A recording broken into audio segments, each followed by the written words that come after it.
हमारे एक कोलीग बता रहे थे कि मेरे एक दोस्त के नए और पुराने मोबाइल की खरीदो फरोख्त की दुकान है।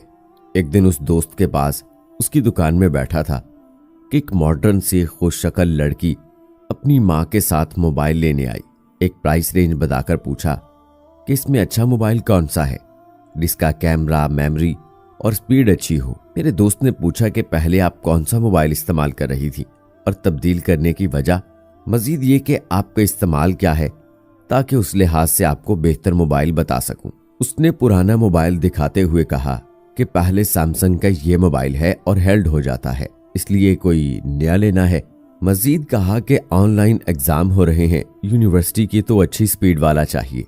मेरे दोस्त ने सैमसंग और चाइनीज कंपनी के 2-3 मोबाइल दिखाए, जिसमें उसे सैमसंग का ही एक मोबाइल पसंद आ गया। पैसे देने लगी तो दोस्त ने पूछा कि पुराना बेचना है। उसने कहा कि नहीं, अभी तो नहीं बेचना। मेरे दोस्त ने कहा कि अगर बेचना है तो मैं 18,000 देता हूं इसका। 18,000 सुनकर वो लड़की, उसकी माँ और मैं भी हैरान हो गया, क्योंकि वो मोबाइल 10,000 का भी नहीं था। सबको हैरान होते देखकर दोस्त कहने लगा कि मैंने 8 कहना था, लेकिन गलती से 18 कह दिया। लेकिन मैं अपनी जुबान पर कायम हूं, अभी बेचना है तो 18 माइनस करके बाकी पैसे दे दे। लड़की की माँ फौरन से राजी होकर कहने लगी कि दे दो, क्योंकि इतने तो किसी ने नहीं देने। वो लड़की कहने लगी, नहीं, इसमें मेरा सारा डाटा है, अभी पहले न्यू मोबाइल में करूंगी फिर बेचूंगी। मेरे दोस्त ने कहा, अभी 2 मिनट लगने, दोनों सैमसंग के हैं, अभी बैकअप करके इस नए में कर देता हूं। इसके बाद आप इस पुराने को रीसेट फैक्ट्री सेटिंग कर देना तो सब कुछ उठ जाएगा। अभी 18 दे रहा हूं, बाद में 8 ही दूंगा। थोड़े से पसोपेश के बाद माँ की तरफ से इसरार की वजह से लड़की मान गई। दोस्त ने उसी वक्त बैकअप करके नए मोबाइल में कर दिया। उनके जाने के बाद मैंने दोस्त से पूछा कि ये क्या किया तूने, इतना महंगा ले लिया, इतने घाटे का सौदा क्यों किया तूने? वो शैतानी हंसी हंसते हुए कहने लगा, तू अभी बच्चा है, तुझे कुछ भी नहीं पता, इसमें इतने पैसे मिलते हैं कि सोच है तेरी। तो चाय पी, अभी एक झलक दिखाता हूं। तब तक दोस्त इस मोबाइल को डाटा रिकवरी पर लगा चुका था। कहने लगा कि हम तो देखते ही पहचान लेते हैं, फिर अच्छे कैमरे और अच्छी स्पीड वाले मोबाइल की डिमांड, पुराना मोबाइल बेचने पर उसका इतना हिचकिचाना, फिर हमें पता है कि ये मोबाइल गलत चीजें खेलने पर ही हेल्ड हो सकता है। इन सारी चीजों की वजह से मैंने एक जुआ खेला है, लग गया तो लाखों आएंगे, ना लगा तो 5-10 हजार का नुकसान बस। मुझे कुछ समझ नहीं आया तो चाय पीने लगा। उससे गपशप के दौरान वो मुसलसल उसके डाटा रिकवरी में लगा रहा। जब मैंने जाने के लिए इजाजत चाही तो कहता, चले जाना, बस देखते जाओ कि मैंने इतने पैसे किस लिए भरे हैं। फिर उसने उस लड़की की ऐसी ऐसी वीडियोस और तस्वीर दिखाई कि मैं हैरान हो गया। उसे कहा कि यार इसकी इज्जत ना उछालो। वो कहता, जिसने अपनी इज्जत का खुद ख्याल ना किया हो उसकी इज्जत का पास मैं क्यों करूं। एक और दोस्त से बात हुई जो इस्तेमाल शुदा मोबाइल फोन की खरीदो फरोख्त का काम करता है।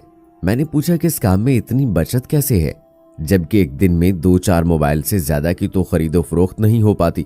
थोड़ी बहुत रद्दोकद के बाद उसने बताया कि जब भी कोई मोबाइल हमारे पास बिकने या ठीक होने के लिए आता है तो सबसे पहले ये देखा जाता है कि वो मोबाइल किसके ज़ेरे इस्तेमाल रहा है। इस पर खास नजर ये रखी जाती है कि अगर मोबाइल कॉलेज या यूनिवर्सिटी की किसी शातिर और हैंडसम लड़के या खूबसूरत लड़की के ज़ेरे इस्तेमाल रहा हो तो किसी भी सूरत में उसे खरीद लिया जाता है। उसके अल्फाज को मुहज़्ज़ब अल्फाज में बताना या ठीक होने के लिए आया हो तो कल का वक्त दिया जाता है। फिर ऐसे मोबाइल को सबसे पहले डाटा रिकवरी पर लगाया जाता है। अब कोई भी मोबाइल ऐसा नहीं होता जिसमें काबिल एतराज तस्वीर ना हो। दूसरी तस्वीर के तकाबल से ये देखा जाता है कि ये तस्वीर और वीडियोस इसकी अपनी है या इंटरनेट से ली गई हैं। अपनी हो तो वीडियोस और तस्वीर की तादाद, क्वालिटी वगैरह के लिहाज से बेचा जाता है, जहां से ये मुख्तलिफ बालिग वेबसाइट्स को फरोख्त होती हैं।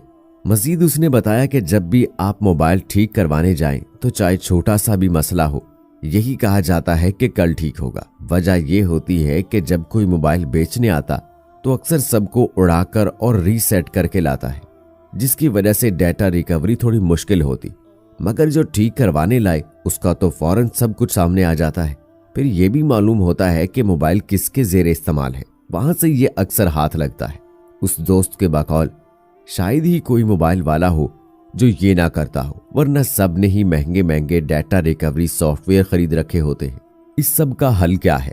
पहली बात तो ये कि जब भी कोई मोबाइल लें तो अच्छी तरह सोच समझ कर लें और फिर उसे लंबे अरसे तक इस्तेमाल करें और कभी ना बेचें।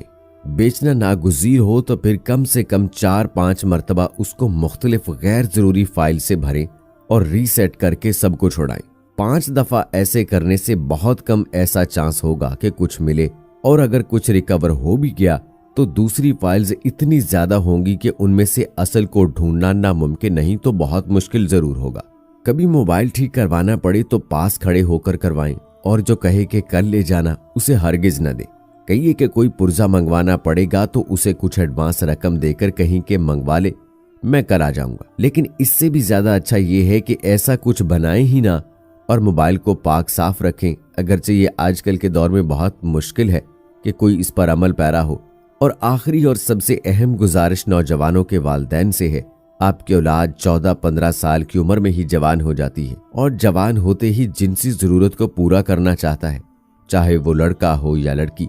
अगर आप ये समझते हैं कि मेरा बेटा या मेरी बेटी तो बहुत शरीफ है, तो ये गलत इस्तदलाल है, क्योंकि जब एक ज़रूरत है तो उसे जायज़ तरीके से पूरा करने का इंतज़ाम नहीं करेंगे तो वो गलत तरीके से ही पूरा होगा। गर्लफ्रेंड बॉयफ्रेंड का ताल्लुक बहुत आम है अब, और इस ताल्लुक में मोबाइल के जरिए वीडियोस और तस्वीर का तबादला भी कोई बईद अज़ कयास बात नहीं है। अपने बच्चों के बालिग होते ही शादी कर दें और वहां जहां वो चाहे जात बरादरी के बखेड़ों से अब निकल आए, वरना आपकी ये फजूल जिद आपके औलाद की दुनिया और आखिरत दोनों तबाह कर देती है। अगर किसी भी वजह से रुखसती मुमकिन नहीं है तो फिर भी निकाह लाजमी कर दें, और वो भी खुद उनकी पसंद।